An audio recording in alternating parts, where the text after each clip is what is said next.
Menko Polhukam Mahfud MD meminta Kejaksaan Agung untuk segera menangkap Joko Chandra jika memang hadir dalam sidang peninjauan kembali kasus yang menjeratnya.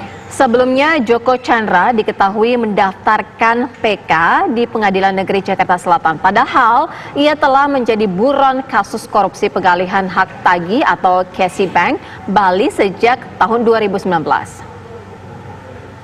Terkait dengan berita bahwa Joko Chandra tiba-tiba muncul dan mendaftarkan PK di Pengadilan Negeri Jakarta Selatan, maka secara hukum Joko Chandra ini ada orang buronan DPO. Oleh sebab itu Kejaksaan Agung maupun kepolisian itu harus segera menangkapnya. Tidak ada alasan bagi orang yang DPO meskipun dia mau minta PK itu lalu dibiarkan berkeliaran. Bahkan kalau ada di luar negeri sekalipun harus diburu gitu. Apalagi ini ada di dalam negeri. Lalu yang kedua, pada sidang pertama nanti ketika pendaftaran itu, menurut undang-undang orang yang minta PK itu harus hadir di pengadilan. Kalau tidak hadir, PK tidak bisa disidangkan. Oleh sebab itu begitu hadir di pengadilan, saya minta polisi dan Kejaksaan Agung itu supaya menangkapnya dan segera dijebloskan ke penjara sesuai dengan putusan pengadilan yang telah inkrah baginya. Jadi tidak ada penundaan hukuman bagi orang yang sudah minta PK. Itu saja. Kita semua pemirsa terkejut setelah mengetahui buronan Joko Chandra ternyata berada di Indonesia pada tanggal 8 Juni lalu untuk pendaftaran peninjauan kembali di Pengadilan Negeri Jakarta Selatan. Buronan kelas kakap terpidana kasus hak tagih Bank Bali itu bisa dengan begitu mudah berkeliaran di Indonesia tanpa ada yang menangkapnya.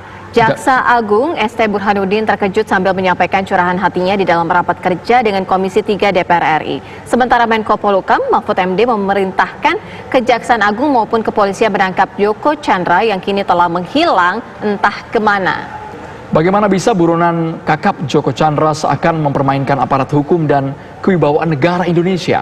Untuk membahasnya telah bergabung bersama kami, yakni Humas Pengadilan Negeri Jakarta Selatan, Bapak Harsono, kemudian ada juga pakar hukum yang juga mantan hakim, nanti akan kami hadirkan Bapak Asep Iriawan maksud kami, dan juga mantan Wakil Menteri Hukum dan HAM, Bapak Denny Indrayana yang sudah bergabung dari Banjarbaru, Kalimantan Selatan. Kita terlebih dahulu ke Pak Denny Indrayana, bagaimana Anda melihatnya seorang terpidana, seorang buronan belasan tahun Joko Chandra yang tidak terdeteksi sama sekali tiba-tiba muncul dan mendaftarkan PK di Pengadilan Negeri Jakarta Selatan. Mengapa hal itu bisa terjadi dari sudut pandang Anda, Pak Denny? Aduh, ini memalukan dan jadi skandal besar ya. Tapi sayangnya kita memang sering disuguhkan dengan kejadian-kejadian serupa ini. Walaupun pada kejadian Pak Joko Chandra ini levelnya menurut saya lebih tinggi, sehingga memang lebih mencengangkan dan lebih mengganggu rasa keadilan kita. Kenapa bisa terjadi? Ya kalau secara teknis tentu koordinasinya, miskomunikasinya, dan seterusnya. Itu secara teknis, koordinasi antar instansi, antar kementerian lembaga, dan pihak-pihak yang terkait dengan penanganan perkara ini. Tetapi secara non-teknis, biasanya hukum kita itu wajahnya buram, wajahnya suram, penuh dengan ketidakadilan itu karena praktek-praktek yang menyimpang. Dalam bahasa kami, waktu saya dulu aktif dengan teman-teman di Jogja, Anda kami mendirikan Indonesian Court Monitoring, ya ini mafia peradilan, praktik-praktik di mana hukum bisa ditransaksikan, diperjualbelikan. Apakah seperti itu? Tentu belum tentu. Tentu harus dibuktikan dengan pemeriksaan investigasi di lapangan. Tapi Joko Chandra ini buron. Kalau sampai kemudian bisa ada di Indonesia, hadir dan seterusnya, kemudian sekarang hilang lagi tanpa kita ketahui, ya itu memalukan, mencengangkan, dan memang sangat mengganggu. Mungkin sedikit saja saya cerita, suatu waktu kami masih menerima amanah sebagai Wakil Menteri, Pak Menteri itu berdiskusi kami, ini perpanjangan gedung di samping Kementerian Hukum dan HAM itu dengan Joko Chandra. Saya bilang nggak mungkin bisa Pak, Dan Pak Menteri bilang, iya gimana kok kita bisa melakukan perjanjian perpanjangan gedung dengan buron. Akhirnya kita putus dan akhirnya gedung itu kembali ke negara. Jadi banyak hal-hal yang aneh bisa terjadi kalau kita memang tidak konsisten dengan penegakan hukum yang berkeadilan, penegakan hukum yang tegas, dan sebenarnya harusnya memperhatikan aturan-aturan main keimigrasian, aturan main buron dan lain-lain tadi. Ya, Bang Denny, di mana letak kesalahannya, di mana miss-nya ketika Joko Chandra datang langsung ke Pengadilan Negeri Jakarta Selatan untuk mendaftarkan PK, namun Pengadilan Negeri Jakarta Selatan ini tidak tahu bahwa Joko Chandra ini buron yang sangat dicari? Saya juga bingung kalau menjawab pertanyaan itu ya. Kalau sampai tidak mengetahui bahwa Joko Chandra ini buron, itu juga saya bingung. Mungkin pada level-level staf di bawah di pendaftaran perkara bisa terjadi. Bisa saja kan dia tidak update bahwa yang di hadapan dianya adalah buron. Mungkin. Tapi kalau dicari di mana letak salahnya dan lain-lain, tadi saya coba cek ke teman-teman yang di lapangan, katanya sejak lama memang tidak ada perpanjangan buron di daftar Interpolnya. Kemudian memang secara sistem cegah dan tangkal itu kalau perkara lama itu habis maksimal setelah diajukan itu 2 kali 6 bulan. Jadi setelah itu ya mesti diajukan dengan perkara baru dan seterusnya. Jadi kalau secara teknis memungkinkan memang ada ada ruang-ruang di mana sang buron bisa kemudian menyelinap di antara tikungan-tikungan kekosongan hukum. Tetapi Joko Chandra ini kan high profile case. Kita sudah lama mencari yang bersangkutan. Saya pernah wakil menteri itu mengejar aset-aset di luar negeri dengan posisi sebagai Central Authority Kementerian Hukum dan HAM, dan kita tahu persis bahwa ini adalah high profile case. Pernah ada pemberitaan yang bersangkutan menjadi warga negara, pindah warga negara dan seterusnya. Jadi ini pemberitaan yang harusnya diketahui publik. Kalau penegak hukum kita kemudian sampai tidak mengetahui, ya ini kecolongan yang luar biasa, kecolongan yang sangat tidak boleh ditolerir sebenarnya. Bang Denny, karena buronan datang ke Indonesia dan kemudian tidak tertangkap itu kan yang mencengangkan, yang memalukan. Bang Denny, posisi buronan Joko Chandra sejak tahun 2009, apakah Anda mencium bahwa ini ada potensi main mata antara Joko Chandra sang buronan kakap dengan aparat hukum di Indonesia? Pertanyaan asumtif semacam itu pasti muncul di benak kita semua. Artinya ini asumsi yang, waduh ini kenapa 2009 tidak tertangkap. Satu, pada saat dia menjadi buron di luar negeri, kecuali yang bersangkutan itu kemudian meninggalkan jejak-jejak. Kita ingat Nazarudin sempat berinteraksi, wawancara, kemudian ketahuan dia ada di mana. Yang kalau tidak meninggalkan jejak, sengaja memang menghilangkan jejak, memang tidak mudah untuk melacak orang yang sudah berada di luar negeri. Jadi buron itu akan tertangkap salah satunya karena dia sendiri yang teledor, tidak memperhatikan pola komunikasi dan lain-lainnya.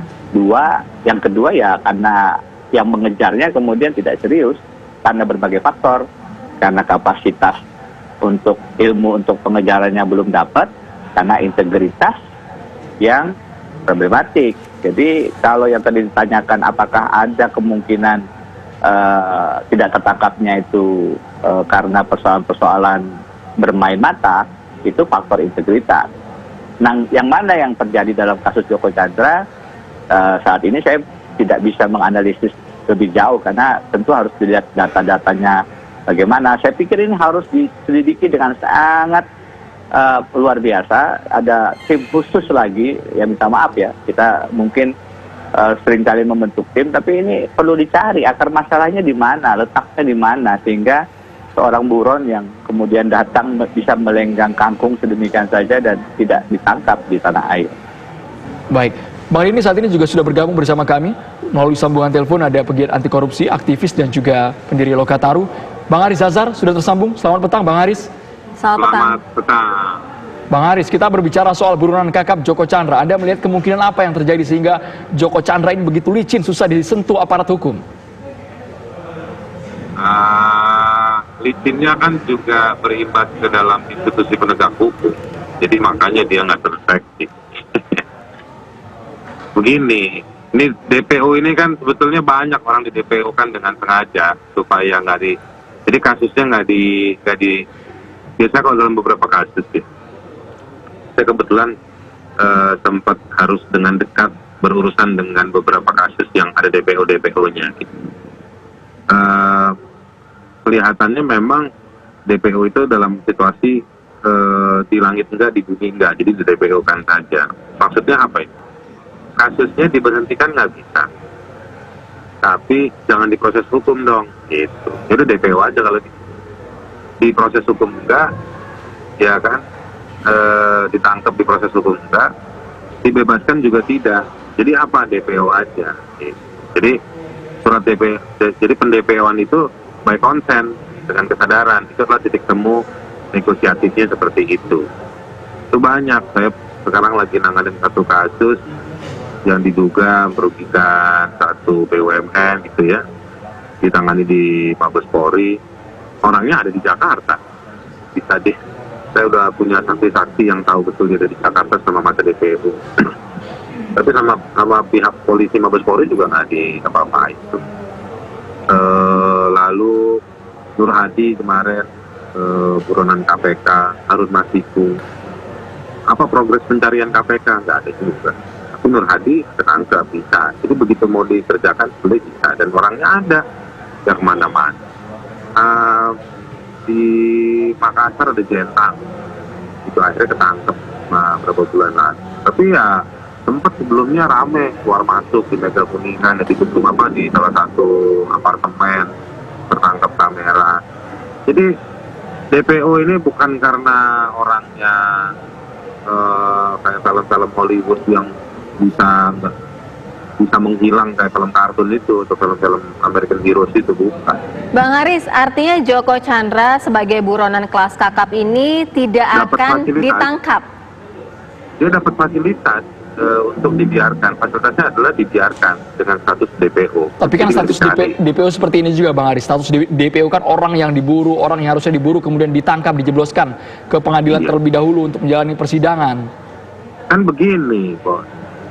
Anda tanya aja ke Mabes Polri atau ke Kejaksaan atau ke lembaga penegak hukum lainnya, mana report-report berkalanya tentang orang-orang tersebut, ya kan? Hasil mencarinya seperti apa, gitu.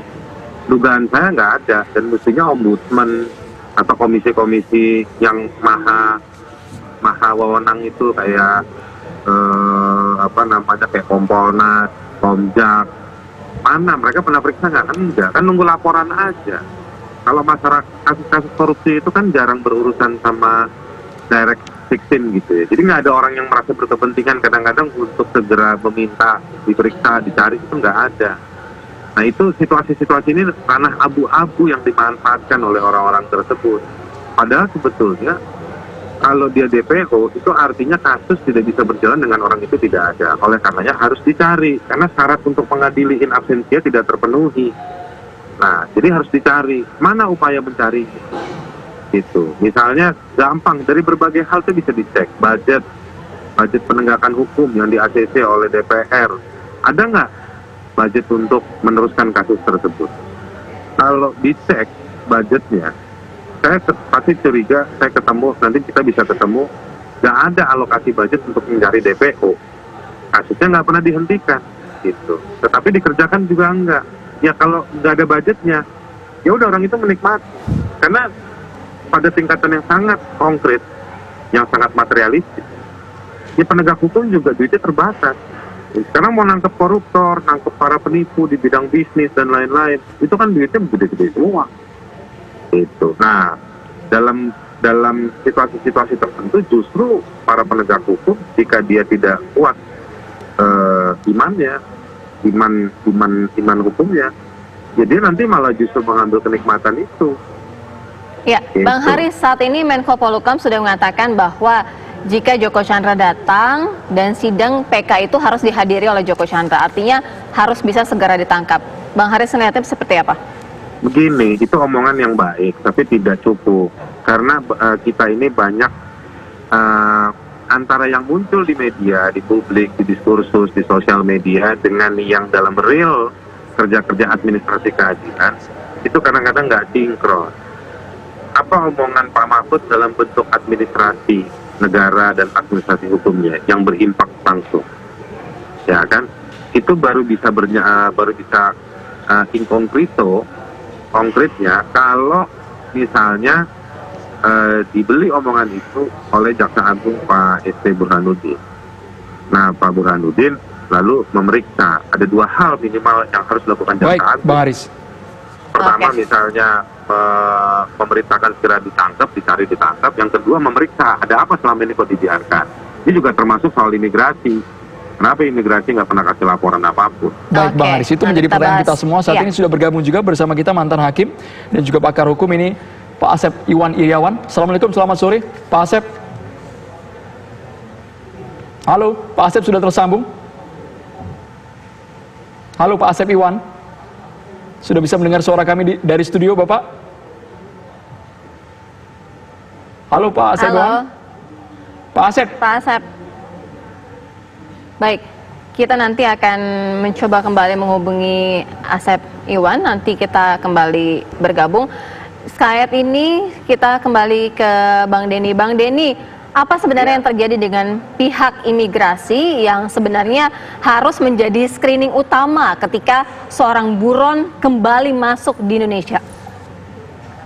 Begini, kalau instrumen cegah dan tangkal untuk kasus yang sama, kalau cekal ya, itu maksimal 2 kali 6 bulan. Ada putusan MK-nya sudah membatasi itu. Tetapi bukan pada tataran cekal ini kalau kita bicara buron dan tidak ditangkapnya Joko Chandra. Dia ini kan secara hukum nasional buronnya. Sehingga kalau masuk, mestinya ada instrumen lain yang bisa mendeteksi itu. Persoalan dengan keimigrasian, pada saat cekalnya sudah habis, karena lebih dari 1 tahun, dia tidak akan muncul dalam sistem tuh. Nah, tetapi harusnya sistem ini juga bisa mendeteksi ini orang buron, kan begitu? Iya. Ini yang saya perlu cek secara teknis apa itu memungkinkan sekarang di teman-teman imigrasi. Tapi Bang Denny, jalur secara apa? teknis, Bang Denny, jalur apa yang bisa digunakan? Ada kemungkinan apa yang bisa digunakan di luar jalur resmi oleh Joko Chandra masuk Indonesia ini? betul. Nah, jadi itu contoh teknis tadi ya. Ada persoalan di tingkat cekal yang sudah habis. Tapi kalau persoalannya adalah fasilitas atau persoalannya adalah ruang-ruang gelap dari penegakan hukum kita, memang buronnya by design tadi dengan sengaja, by intention, ya masuknya pun pasti tidak melalui jalur-jalur yang resmi, dan sayangnya jalur-jalur tikus itu masih ada. Kita nyebutnya ini jalur-jalur tikus. Jadi bukan pintu masuk keimigrasian yang memang dijaga oleh aparat imigrasi. Masih mungkin itu. Waktu saya wakil menteri itu yang coba kita atasi di Batam misalnya. Jadi kalau orang mau ke Singapura, terutama kalau mau ke Malaysia dan lain-lain, itu masih ada pintu-pintu masuk di Batam yang saat itu memungkinkan untuk dilalui tanpa melalui prosedur keimigrasian yang resmi. Nah, apakah itu yang dilakukan Joko Chandra sehingga tidak terdeteksi di sistem keimigrasian? Perlu dilakukan penyelidikan secara komprehensif. Akan pernah juga kejadian sistemnya lagi down. Jadi itu teknis berarti kan, persoalannya adalah persoalan kapasitas sistem yang tidak memadai sehingga kemudian pada saat down itu tidak bisa terdeteksi, kemudian harus manual, dan kalau sudah manual semacam itu tentu tidak mudah, sangat sulit. Tetapi saya juga mengkhawatirkan apa yang disinyalir oleh Bung Haris tadi, bahwa ini memang secara, kalau melihat perjalanan Joko Chandra ya, yang sangat lama ini kasusnya, dan sekarang di depan mata kita dia melenggang kangkung tadi, ya saya khawatir ini memang fasilitas, dalam artian ya sengaja untuk supaya kasusnya tetap seperti ini, tapi tidak juga diproses secara hukum. Dan saya membayangkan yang bersangkutan nanti akan mencari celah hukum lagi untuk PK-nya dengan tidak hadir dan lain-lain gitu. Baik, jadi Walaupun syarat oleh Pak Mahfud tadi. jadi sejauh ini menurut Anda siapa pihak yang harus bertanggung jawab, Bang Denny? Singkat saja. Wah, kalau kita ingin mengatakan siapa yang bertanggung jawab, tentu fairnya harus dilakukan penyelidikan yang komprehensif ya Mas. Siapa? Ini kan pihak-pihak yang terkait, tentu aparat penegak hukumnya yang menangani perkara ini, kemudian juga keimigrasian, yang menerima proses pendaftaran PK juga, saya pikir juga mesti dipertanyakan kenapa bisa tidak mengetahui. Tapi kalau ditanyakan siapa yang bertanggung jawab, tentu lebih adil, lebih fair kalau itu dilakukan melalui proses investigasi yang serius. Tidak bisa kita berdasarkan perkiraan-perkiraan semata. Terima kasih banyak Baik. Bang Denny dan juga Bang Terima Haris kasih, Azhar. Bang Denny. Pemirsa, saat ini juga sudah bergabung bersama kami Menko Polhukam Mahfud MD. Pak Mahfud, kita ingin minta tanggapannya Pak Mahfud mengenai buronan kakap Joko Chandra yang sudah sejak 2009 hilang, kemudian tiba-tiba bisa mendaftarkan diri ke Pengadilan Negeri Jakarta Selatan dalam status PK-nya. Seperti apa Anda melihatnya, Prof. Mahfud? Ya, itu mengagetkan kita semua ya, karena dia kan termasuk DPO, sudah ada red notice ke berbagai negara gitu. Kok tiba-tiba muncul di sini tanpa kita tahu gitu, itu juga sangat mengagetkan. Tetapi tentu saja sekarang ini banyak cara toh yang bisa dilakukan, dan misalnya kalau dia pakai paspor negara lain itu kan bisa saja kita tidak tahu. Jadi kita coba lacak ini dulu, di tracking sampai pertama dari sudut kependudukannya gitu di Kemendagri, kemudian dari sudut imigrasinya itu di Dirjen Imigrasi. Nanti kita lihat aja. Kan Anda tahu sekarang itu di negara pertama kemungkinan dia sudah warga negara Papua Nugini juga. Yang kedua kemungkinan lain sekarang Anda kan bisa beli paspor dari negara-negara kecil di Afrika itu, orang bisa beli di situ. Saya pernah dapat iklannya, Anda kirim uang $200, paspor dikirim, Anda menjadi warga negara sini gitu, sudah ada juga. Nah, nanti kita lacak itu semua lah. Bagaimana? Yang penting tangkap dulu aja. Baik, Pak Menko, sejauh ini bagaimana bisa buronan kelas kakap sudah datang ke PN Jakarta Selatan, kemudian bisa lolos begitu saja tanpa ditangkap? Ya bisa saja kalau datangnya diam-diam ya. Misalnya malah yang saya dengar sudah 3 bulan tuh berkeliaran di Jakarta. Artinya 3 bulan berkeliaran di Jakarta itu baru diketahui bahwa sesudah 3 bulan berkeliaran di Jakarta itu sesudah muncul di PN Jakarta Selatan untuk PK. Itu kan bisa aja namanya kejahatan ya, lewat perbatasan di imigrasi, kemudian lewat antar dari rumah ke rumah, dari RT ke RT kan bisa aja. Itu dan banyak terjadi yang begitu ribuan kan. Nah, ini kebetulan menarik perhatian karena Joko Chandra, gitu aja. Tapi posisinya seperti ini, Prof. Mahfud. Mengapa tidak bisa dideteksi sejak awal? 11 tahun dibiarkan saja dia melanglang buana tanpa ada mungkin pencarian atau buruan dari aparat kita? Loh, kita kan sudah mencari dan kita sudah tahu pada waktu itu kan dia ada di Papua Nugini. Tetapi kita dengan Papua Nugini kan tidak punya perjanjian ekstradisi waktu itu, gitu. Nah, ini tiba-tiba mungkin mengira orang lupa, dia datang sendiri, gitu. Ya kita lihat aja ke dalam. Nanti bagaimana ini? Kita kan bisa melihatnya itu ya. Di mana ini letaknya nanti untuk melacak. Satu di imigrasi, ya. Yang kedua di Kemendagri, Dukcapil, kan begitu. Yang bisa bisa kita lihat, nanti bisa kita lacak semua itu.